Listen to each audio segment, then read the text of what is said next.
The Roman legion did not roar into battle. It marched, boots striking the earth in perfect rhythm, shields glinting like scales of a single creature, banners snapping against the wind. From a distance, it looked less like an army and more like a machine, calm, silent, inevitable. For those who stood against it, that silence was worse than any war cry. Across the ancient world, kings had built their pride on spectacle. Greek phalanxes gleamed beneath polished bronze. Persian armies thundered across deserts in golden chariots.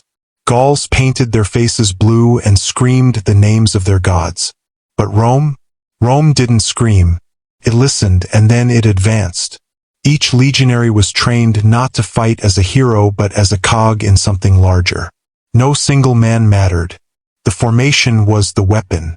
A Roman soldier could die, and the line would close instantly, seamless, unbroken, like water swallowing a stone. To the enemy, it felt like fighting the earth itself. Imagine standing on a hillside, the morning fog still clinging to the grass. You hear drums, not chaos, rhythm. Then the fog parts and you see them.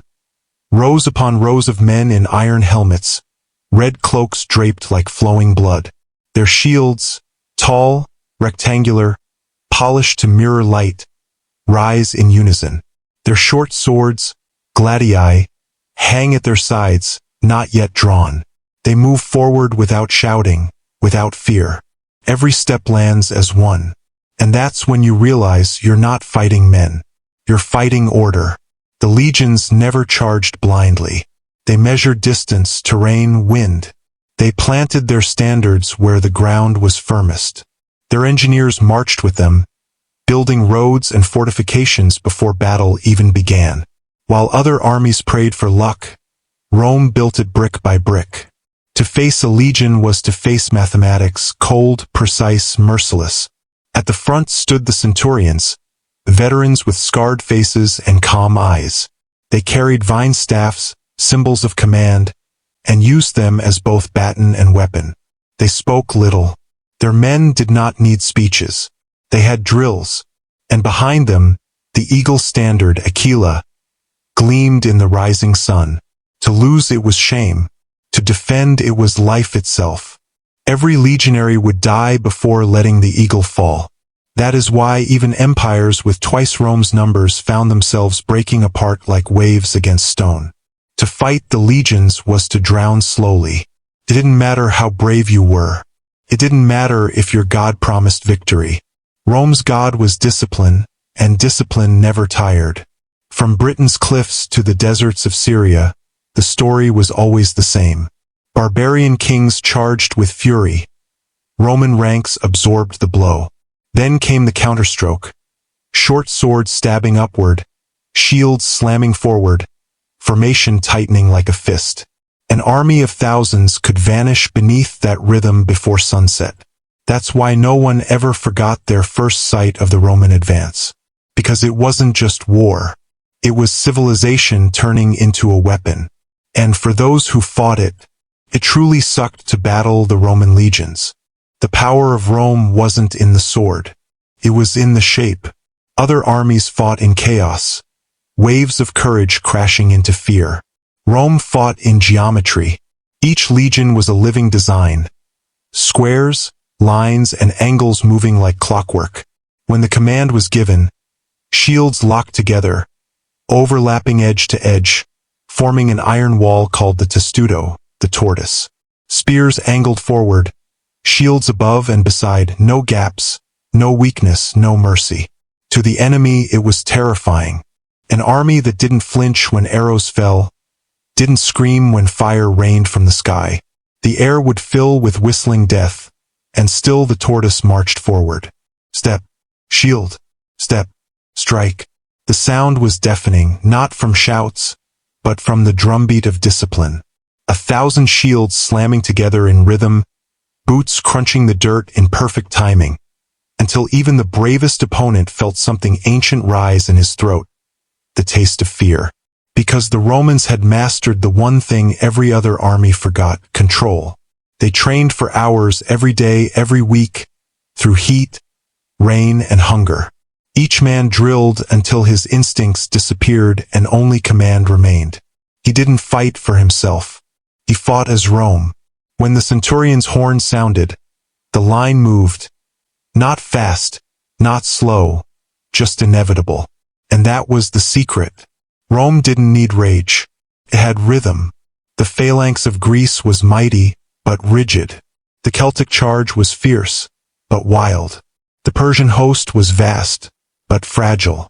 The legion was something else, adaptable, patient, lethal. Could spread like a net or close like a fist. It could form walls, wedges, or circles depending on terrain. Each maniple, a smaller unit within the legion, moved like a piece on a chessboard, ready to replace, rotate, or strike wherever weakness appeared. No army in the world fought like that. No army could. Imagine standing before them. The sun high, your army roaring with courage, your banners snapping in the wind. And then they move, not like men but like fate. The front line kneels, the second raises shields, the third thrusts spears through the gaps. When the front tires, the next line steps over them, and the formation never breaks. You kill one Roman, another takes his place before his body even hits the ground. That's not battle. That's machinery. In every fight, from the forests of Gaul to the deserts of Judea, Rome's enemies learned the same cruel truth. Bravery breaks. Discipline doesn't. The Gauls fought with fire in their hearts and died screaming. The Greeks fought with pride and died in disbelief. Even the mighty Macedonian phalanx, the same formation that once conquered the world under Alexander, shattered when it met Rome's adaptability. Because in the end, the legion wasn't just an army. It was evolution. It was the future armed with iron and silence. When a Roman legion advanced, time itself seemed to pause. Every motion had purpose. Every breath was counted. They didn't pray for victory. They built it. By the time you reached them, you weren't fighting soldiers, you were fighting the weight of empire, of law, of everything that believed it was destined to rule the earth. Even if you struck them down, even if you shattered their shields and burned their camps, Rome would rebuild, march again, and erase your name from history. That's why it never mattered who they faced. Celts, Greeks, Egyptians, Parthians. Every story ended the same way. The legions walked away. Everyone else didn't. And as the battlefield fell silent, the crows came. The air still smelled of iron.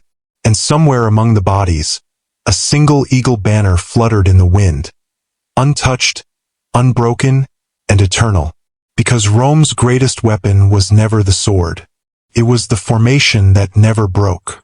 Before every victory Rome ever won, there was fear. Not the kind that breaks men. The kind that builds them. Every Roman soldier was born twice. Once as a man, and once as property of the legion.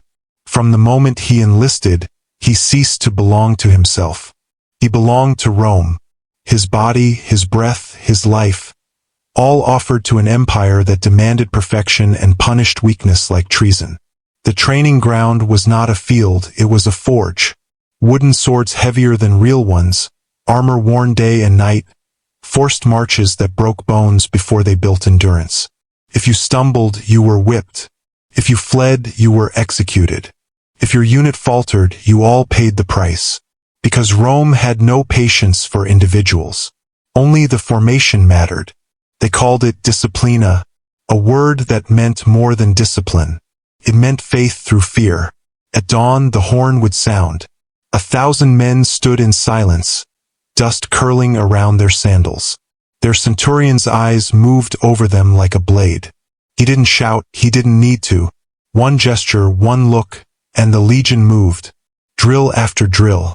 Form ranks. Break. Reform. Advance. Turn. Shield wall. Throw. Draw. Strike. Hours of repetition until instinct replaced thought. By dusk, sweat and blood turned the training field into mud. And when the day ended, they built roads, camps, fortifications. A Roman soldier was a builder as much as a killer. Every step they took left behind the bones of empire. That's why the legions never tired. Their strength wasn't courage, it was conditioning. Where other armies celebrated before battle, Romans sharpened their discipline. Even their punishments were strategy. If a unit fled or failed, the centurion would select 1 in 10 men by lot. Those chosen were beaten to death by their comrades, decimation they called it. A reminder that the enemy wasn't the only one to fear. Fear kept them together. Fear made them one. And yet, somehow that same fear became loyalty. Because for all the cruelty, Rome gave its soldiers something no other army could, belonging. A poor farmer could join and, through blood and obedience, earn land, wealth, and citizenship. When he marched for a future. When he fought for something bigger than survival. He fought for Rome's promise of immortality. And Rome delivered. Each legion carried its own banner, a golden eagle, wings outstretched, eyes of silver. When sunlight hit it, it didn't just shine, it commanded. Men would die before letting that eagle fall. They'd wade through rivers of blood just to keep it flying. Because to lose the eagle was to lose Rome itself. Imagine standing in that formation, shield to shield, heartbeat matching the drums. You don't think of home. You don't think of fear. You think of the man next to you, and the silence of the centurion behind you. He doesn't need to remind you what happens if you fail. You already know. And so, when the order comes, advance. You move, not out of courage, out of duty, out of fear, out of something that no language can describe, the transformation of man into machine, and machine into myth. That's why Rome never lost for long. Even when it stumbled, it learned. Even when it bled, it adapted. Because its army wasn't built on emotion or chance. It was built on structure, on hierarchy, on the simple, unbreakable belief that the legion was eternal. And when those legions marched toward you, you didn't see men. You saw destiny, marching in red and iron, with the discipline of fear. Long before Rome's legions charged, Rome had already won. Not with swords, with shovels. Wherever a Roman army marched, civilization followed. They built roads before battles, bridges before wars, and fortresses before dawn. While their enemies dreamed of glory, Rome built it stone by stone. The legion was never just an army. It was an army of engineers. Every soldier could dig, measure, cut, and raise walls faster than most cities could plan them. When they set up camp, they didn't pitch tents at random. They built a miniature city. Straight lines, perfect squares, drainage, palisades, towers. By nightfall, the wilderness itself had been domesticated. To face Rome meant facing order made visible. Before a battle, their surveyors, grammatici, walked the land with bronze instruments, mapping slopes and wind. Their engineers followed, sketching siege ramps and trenches. And when the command came, the earth transformed. You could hear them before you saw them, the pounding of hammers, the creak of timber, the thud of stakes. Dust rose like smoke, and in hours machines emerged, giant wooden beasts that spat fire and iron. They called them ballistae and scorpions, torsion engines hurling stones heavier than men, arrows longer than spears. Walls that had stood for centuries crumbled in minutes. To those watching, it looked like the gods themselves were tearing the sky apart. Behind the front line, supply wagons moved with mechanical precision. Grain, oil, water, iron, everything labeled, measured, recorded. No Roman army starved. No campaign collapsed for lack of planning. Their logistics were warfare's hidden blade. While barbarian kings counted warriors, Rome counted rations. And then came their greatest invention, the road. Straight as judgment, paved with stone, roads carved across mountains and swamps alike. They didn't bend for nature, nature bent for them. Through these veins of stone, legions flowed like blood through the empire's heart. Wherever the eagle marched, the road followed. Wherever the road reached, Rome remained. That was the secret no enemy ever understood. Rome didn't just conquer land, it anchored it. Long after the battles ended, Their roads still shone beneath the sun, carrying merchants, messengers, and memories of conquest. Empires that rose later would walk those same paths, never realizing they were walking inside Rome's shadow. On the battlefield, the effect was terrifying. A Roman siege didn't feel like war. It felt like the earth itself turning against you. First came the trenches, then the towers, then the walls that surrounded your walls. Every day you woke, and the horizon had moved closer. By the time the rams began to strike, you no longer prayed for victory, only delay. Even nature bowed to their calculation. Rivers were bridged in days, mountains carved into steps, deserts measured by wells they left behind. They turned landscapes into blueprints. That was Rome's genius. Where others saw obstacles, they saw opportunities for control. And so the phrase spread among their enemies, whispered at night. The Romans don't fight the earth. They command it. When the battle finally came, their engines thundered, their formations closed, and their roads awaited the spoils. Every victory was already prepared, mapped, and measured before the first sword was drawn. That's why the world fell not to Rome's fury, but to its efficiency, because an army that can build the world can also bury it. And when the smoke cleared, and the dust of their siege towers drifted into the sky, only one truth remained. Rome never marched into chaos. Rome made chaos march in line. To fight for Rome was to fight under heaven, not as a man but as an instrument of destiny. Before every campaign, the legions did not pray for victory. They prayed through it, because to them war wasn't chance, it was ritual.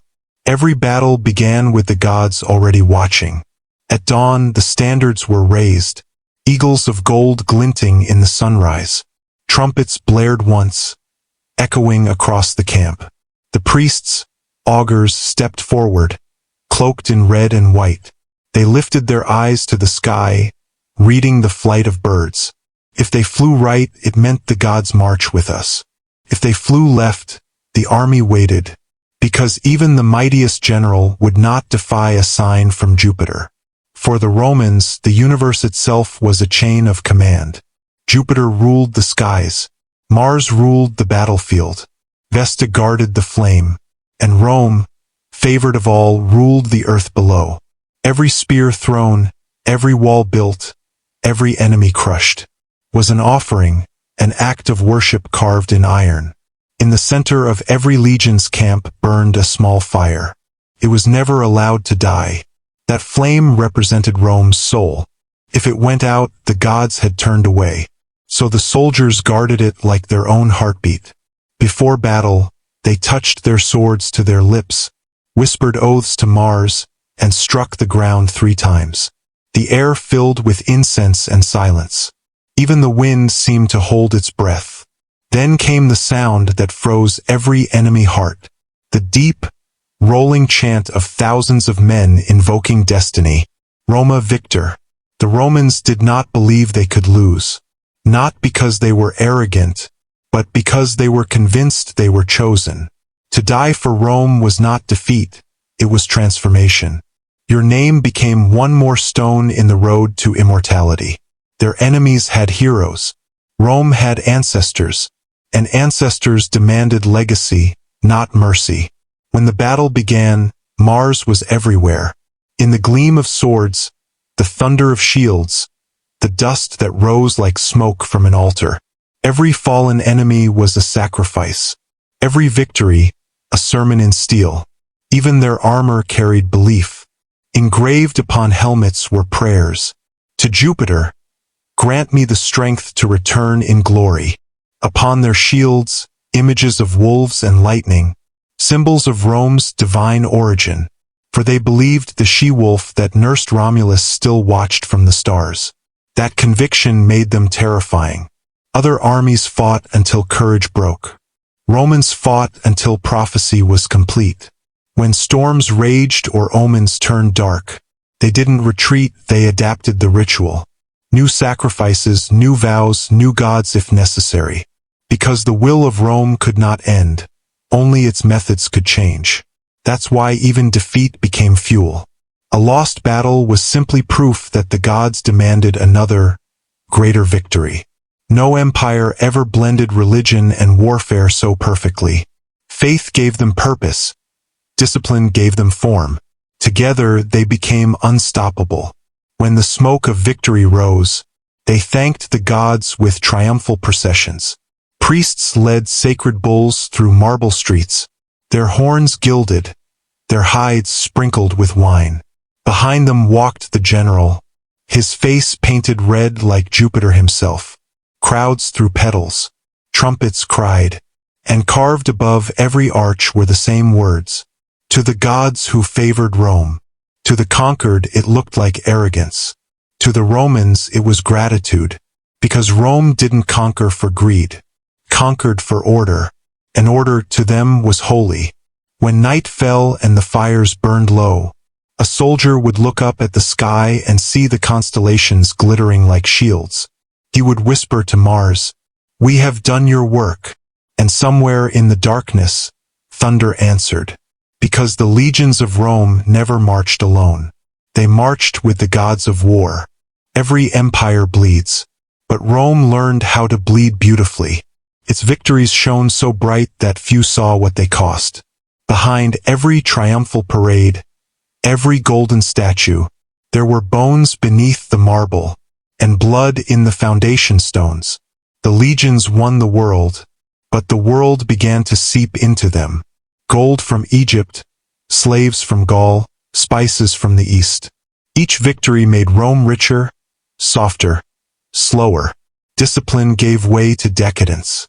The same iron that had built the Republic now gilded the ceilings of palaces. The senators grew fat on conquest. They sat in marble halls and argued about glory, while men died in mud thousands of miles away. They praised the generals until those generals became too powerful. Then they whispered words that turned heroes into threats. The legionary still fought with the same shield, the same sword, but when he looked at his leaders, he no longer saw Rome. He saw ambition, and ambition wears many faces. The blood of conquest began to flow inward. From Gaul to Carthage, from Greece to Judea, the empire expanded faster than its soul could follow. Cities rose, taxes flowed, slaves built wonders.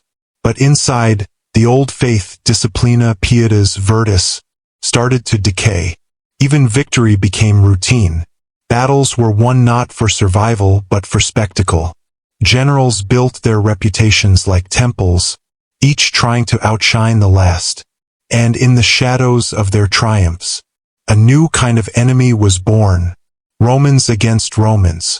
It began quietly, whispers in the Senate, accusations of corruption, armies loyal not to the state, but to the man who paid them. The legions that once guarded the Republic, now guarded private ambition, and the eagle that once soared for all of Rome, began to circle lower, hungrier, blood-stained. Across the empire, veterans returned home to nothing. Their farms sold, their families gone. Their victories turned into taxes. The men who had conquered the world could no longer afford to live in it. In taverns they spoke bitterly, "We won Gaul, we lost Rome," and they were right, because the empire had begun to rot not from defeat, but from success. When everything belongs to you, there is nothing left to conquer but yourself. And that is the one war Rome could never win. The discipline of fear had become the fear of discipline. The gods who once guided legions now served parades. Temples grew larger, prayers grew emptier, and the sacred flame of Rome flickered. Faint, tired, forgotten. The senators still spoke of honor, but their daggers spoke louder. And yet, for all its decay, Rome endured, because even in decline, its structure, its order, its genius outlasted every rival. Empires rose to challenge it. Parthia, Carthage, Macedon, and all became names etched beneath Rome's triumphs. But deep within the streets of marble, beneath the cheering crowds and endless victories, something whispered from the shadows of the Forum. We built the world. But who will build us? For centuries, that question went unanswered. The legions kept marching. The eagles kept flying. And Rome, that iron heart of civilization, kept beating even as it bled. Because that was the secret of the empire. Rome could survive its own corruption longer than others could survive its order. The gods may have turned away. The senators may have betrayed their vows. But the legions still obeyed the drum. And as long as the drumbeat echoed, Rome was eternal, or so it believed. The world Rome built began to echo against itself. Every conquest had expanded its shadow, and now the shadow had grown larger than the light. From the deserts of Africa to the snows of Britannia, the eagle banners still flew, but beneath their wings, something hollow stirred. The empire no longer marched for glory. It marched because it didn't know how to stop. The roads that once carried legions now carried corruption. Caravans of gold and tribute crossed the empire, feeding cities that had forgotten hunger. Rome, once a republic of soldiers and farmers, had become a machine, vast, mechanical, unfeeling. And like all machines, it demanded fuel. That fuel was blood. The Senate still met, but its debates had turned into performances. The generals who once fought foreign kings now fought each other for thrones made of rumor and loyalty. Civil wars became the new sport of Rome. Every victory led to another emperor. Every emperor led to another knife. The legions, those perfect instruments of order, had learned to unmake it. Once they conquered nations. Now they made and unmade Caesars. The same discipline that once conquered the world now served ambition, not duty. In the streets, the people cheered for whoever fed them that week. Grain from Egypt, wine from Hispania, free bread, free games, free distractions.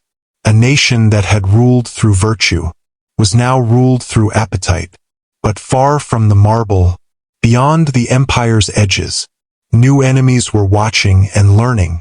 Tribes once scattered and afraid began to study the Roman way. They copied its armor, its tactics, its discipline. They learned how Rome fought, and more importantly, how Rome forgot. The empire had become addicted to its own legend. It believed it was eternal because it had been victorious. But every victory, every triumphal arch, was built on foundations cracking with time. The soldiers who now guarded the borders no longer came from Rome. They came from the provinces, Goths, Syrians, Numidians, men who had never seen the city. They swore to defend. To them, Rome was not a place. It was a uniform, and uniforms fade. In the north, along the Rhine and Danube, barbarian warbands gathered like storms. Not armies, migrations. Families, tribes, nations pressed against the borders, driven by hunger, war, and the same ambition that had once fueled Rome itself. And behind them came something worse, the knowledge of Rome's own arrogance. Inside the empire, silence grew. Philosophers stopped asking how to live. They began asking how to endure. Writers who once praised Roman virtue now described Roman cruelty. The poets spoke of marble faces and empty hearts. The shadow of the empire had turned inward. It no longer needed an enemy to fight, because it had become its own. And yet, even in decay, Rome remained magnificent. Its cities glittered under torchlight. Its aqueducts still carried water like veins of silver, and its legions still marched in perfect lines. But those lines no longer pointed outward. They circled the empire itself, a serpent guarding its own tail. From the throne, emperors looked down at maps, where every border seemed permanent, and every province obedient. But maps lie, and history does not wait. Beyond the horizon, 1,000 fires burned, the same fires Rome once kindled in others. The world was learning to fight like Rome, but it would never again kneel like Rome's enemies had. And in the heart of the capital, beneath the weight of marble and gold, A single truth began to whisper through the Senate halls. The empire that conquers everything must one day conquer itself. The fall of Rome didn't happen in a single night. There was no thunderclap, no single flame, no conqueror standing over its ashes declaring victory. It died like an old god, slowly, silently, while pretending to still be immortal. The statues still gleamed. The Senate still met. The legions still marched. But beneath the marble, the foundation had turned to dust. The cracks had begun long before the world noticed. Taxes rose, trade faltered, loyalty thinned. Barbarians weren't at the gates. They were inside them, serving as mercenaries, commanders, even kings in waiting. The emperors came and went like seasons. Each promised restoration. Each left the empire weaker. And through it all, the people prayed not for greatness, only for stability. But Rome had never been built on peace. It was built on motion, and motion had finally stopped. In the winter of the 5th century, when the Visigoths entered the city, there was no final defense. No legions marched. No trumpets sounded. The world's greatest empire fell not in battle, but in silence. The invaders walked through streets lined with marble gods. They didn't understand the language carved into the stones, but they could feel its weight, the ghost of power that still lingered. Even as Rome burned, it commanded reverence. And that was the secret. Rome could be conquered, but it could never truly die. Its roads still stitched the continents together. Its laws became the bones of every nation that followed.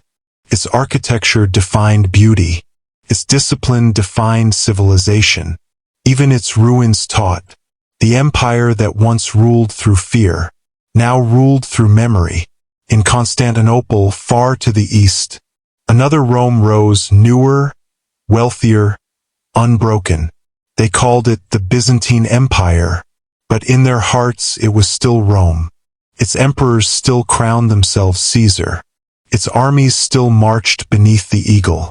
Its citizens still called themselves Romans, long after the West was dust. And in the centuries that followed, the idea of Rome refused to fade. Every empire that came after, the Franks, the Germans, the Ottomans, even the dreamers of the Renaissance, all whispered the same word, imperium. All tried to wear Rome's shadow, because Rome wasn't just a place. It was a blueprint for power, a myth carved into history itself. In time, the ruins became temples of memory. The Colosseum stood, scarred but eternal. The aqueducts still carried water across dead lands. And when the wind passed through broken arches, it sounded like the marching of ghosts. Some said the empire fell because of greed. Others said it fell because of pride. But perhaps the truth is simpler. Rome fell because it had no more worlds left to conquer. This victory was its undoing. This perfection its curse.